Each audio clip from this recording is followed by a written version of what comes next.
মিরপুরের উইকেট রহস্য ভেদ করা সবচেয়ে কঠিন, টেস্ট ক্রিকেটে তা আরও। মিরপুরের রেকর্ড আপনাদের একটু জানিয়ে রাখতে চাই, যেখানে গড়ে প্রথম ইনিংসে টেস্টে ৩২৫ রান ওঠে, দ্বিতীয় ইনিংসে ৩০৬, তৃতীয় ইনিংসে ২৪২, চতুর্থ ইনিংসে ১৭৩।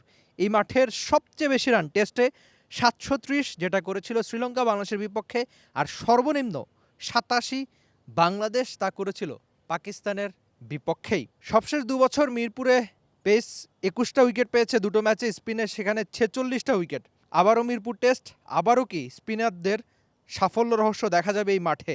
সবশেষ দুটো ম্যাচ যদি আমরা দেখি, সেখানে স্পিনাররা পেসারদের চেয়ে দ্বিগুণ উইকেট পেয়েছে। আজকে দিনে অবশ্য উইকেটটা দেখে মনে হচ্ছে যে পেসাররাই সাহায্য পাবে, কেননা আপনি যদি পেসারদের কোয়ালিটির কথা চিন্তা করেন, সবশেষ কয়েক বছরে বাংলাদেশের পেসাররা কিন্তু বাংলাদেশকে ম্যাচ জেতায়, সেটা 3 ফরম্যাটই। আপনি টেস্ট ক্রিকেট ধরেন, সেখানে বাংলাদেশের দারুণ সব পেসার রয়েছে। এখন অবশ্য আপনি তাসকিনের কথা বলতে পারেন, শরীফুলের কথা বলতে পারেন, ইবাদতের কথা বলতে পারেন, আর স্পিড স্টার নাহিদ রানার কথাও আলাদা করে বলতে পারেন। তবে মিরপুরের উইকেটের প্রসঙ্গে আরেকবার আসি। টেস্ট ক্রিকেটে এই মাঠে রান করাটা অনেকখানি কঠিন। আজকে প্রেস কনফারেন্সে বাংলাদেশের ক্যাপ্টেন নাজমুল শান্তকে একটা প্রশ্ন করেছিলাম যে, আপনাদের কি একটু মন খারাপ হয় না যেখানে এই উইকেটে বাংলাদেশের বোলাররা অনেকখানি সাহায্য পায়, সেখানে ব্যাটারদের খেলতে কষ্ট হয়?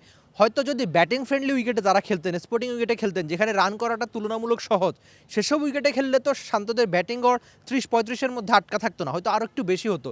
কেন আমরা দেখেছি ব্যাটিং ফ্রেন্ডলি উইকেটে কত ভালো করে থাকেন। আপনি বাংলাদেশ ক্যাপ্টেন নাজমুল শান্তর কথাই ধরুন না, যিনি গলে ব্যাক টু ব্যাক সেঞ্চুরি করেছিলেন।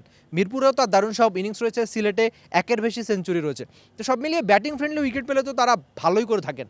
আরেকবার মিরপুরের উইকেটের প্রসঙ্গে আসি, স্পিন নাকি পেস, সারাদিন ধরে এই আলোচনাটাই, কেননা নিজেদের ফাঁদে আরেকবার নিজেরা পড়তে চাইবে না বাংলাদেশ।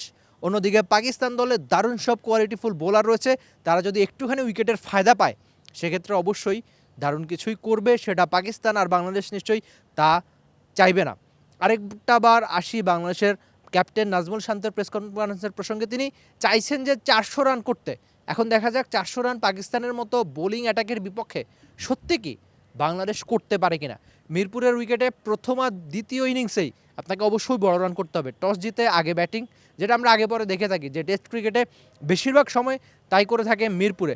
আপনি প্রথম ইনিংসে যদি বড় রান করতে পারেন, যেটা শান্তর মতে আর কি, যে 400 রানের বেশি, 400 রানের আশেপাশে করতে পারলেই কিন্তু বাংলাদেশ দল এগিয়ে থাকবে। এখন দেখা যাক মিরপুরের উইকেটে স্পিন নাকি পেস আর বড় রানের আশা অন্তত বাংলাদেশের ব্যাটাররা করতে পারেন কিনা।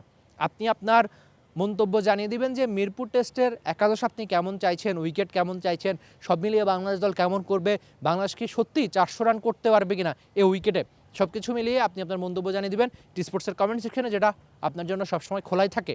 Rifat Emil, T Sports, Dhaka. For more updates, subscribe to our YouTube channel and click on the bell icon. Follow us on Facebook and Instagram. Download T-Sports app to enjoy exciting games and highlights. Visit tsports.com.